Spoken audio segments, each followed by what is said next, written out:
So as most people know, the RTX 4090 came out somewhat recently. I think it's very cool, it's very powerful, it's unnecessary in my opinion.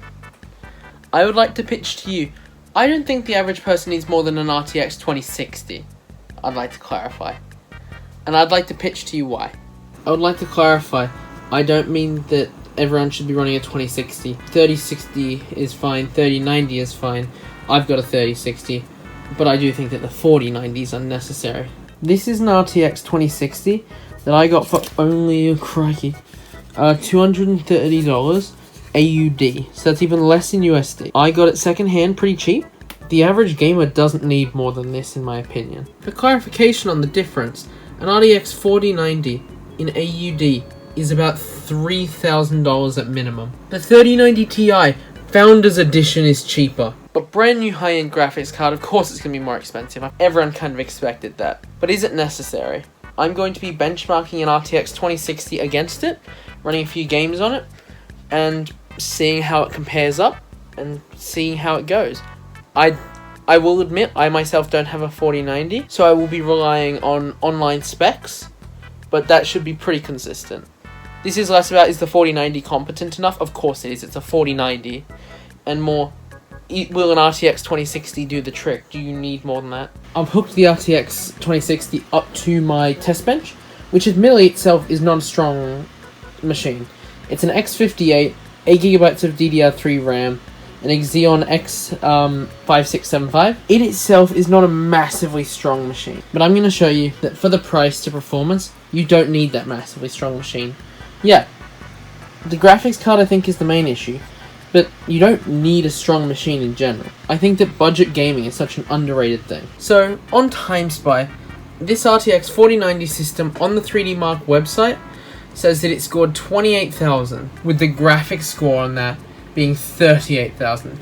That's the main thing I want to monitor here, is the graphics, not necessarily the CPU as much. Okay, so TimeSpy is done, and our graphics score is 7,335. I can't count. I'll admit, it's around 4 to 5 times lower than the RTX 4090. But the price difference is so much bigger than that. My cat's decided she wants attention in the video right now. Oh, up she goes. But these numbers and scores, they're all well and good. Let's see how it actually games and plays. So I've lost the audio for my Minecraft recording, but it was running with RTX beautifully at a pretty clean 60 FPS. It looked amazing. I had the highest settings on, highest render and everything, and it looked stunning. We played one of Minecraft's RTX maps. I did the color, light, shadow showcase for RTX on Minecraft Bedrock Edition, and while there was a few visual glitches here and there, overall it wasn't too bad. All of the visual glitches were a Minecraft thing, not an RTX. But it looks great. It is honestly fine on... This is a 2060 and a very old CPU. Any problems that I am having right now are ping-wise, not actually CPU or graphics card-wise. Ah! Got Deku Air Forced. Overall though, Fortnite runs very well. Average of 60 FPS. Could be higher, but I'm having problems with the CPU, not the GPU. We've got a new game being Assassin's Creed Unity, which once again, a clean 60 FPS, and is running well, looks gorgeous, and yeah, as far as I can tell, there's no issues at all. No issues at all. Assassin's Creed is also running very well. Now, Portal 2 is a game I've managed to get over 60 FPS, and that is running at an average of 280 FPS, with the GPU on like 40% utilization. And all of the games I've run it on look great. Absolutely amazing and gorgeous. I don't actually have that many high-end games on this test bench, but anything that I did throw on it, it took on easily. So I'm sure other things like Cyberpunk on lower settings, even if it's like medium settings, it would tackle easily.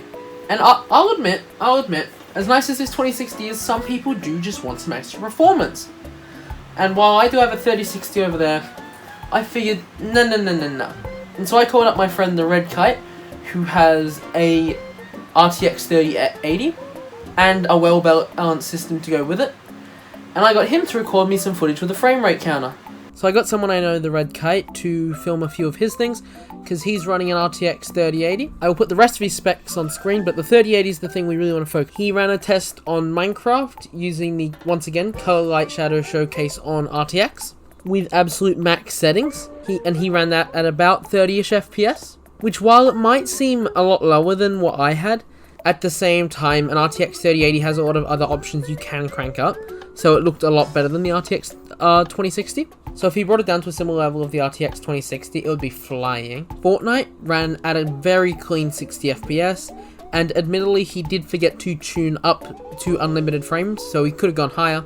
And last of all, a game I did not run, he ran Spider-Man Miles Morales at its highest settings. He started with ray tracing on, and it looked gorgeous, but it was a little bit framey.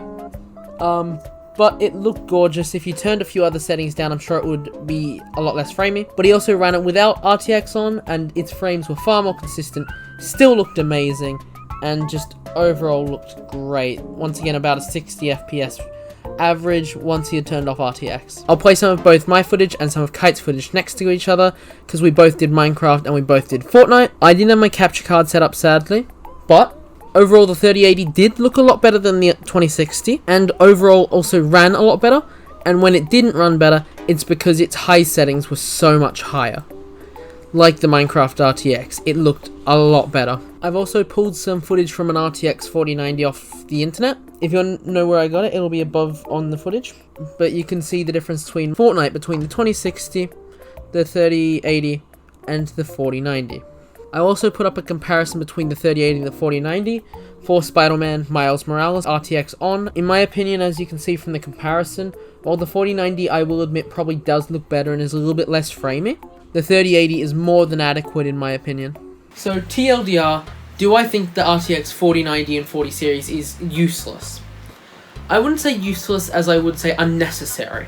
I'll admit, some people have a lot of money, and sure, if you've got heaps of money and plenty of money, go for it. Even a 3090 will do you plenty for the most part. Unless you're running a top-of-the-line system, 13th gen, Core i9, full shebang, I'd say that the money is better spent in other places on the system. Almost no consumer parts on the market right now can really keep up with the 4090. Almost all of them are bottlenecking the 4090. So I would almost say just save the money until maybe there's a 4090 Ti, or if you're really desperate, like wait till the prices go down, or I'd say just hold off on the 4090s for now. Well, that's how I look at it anyway.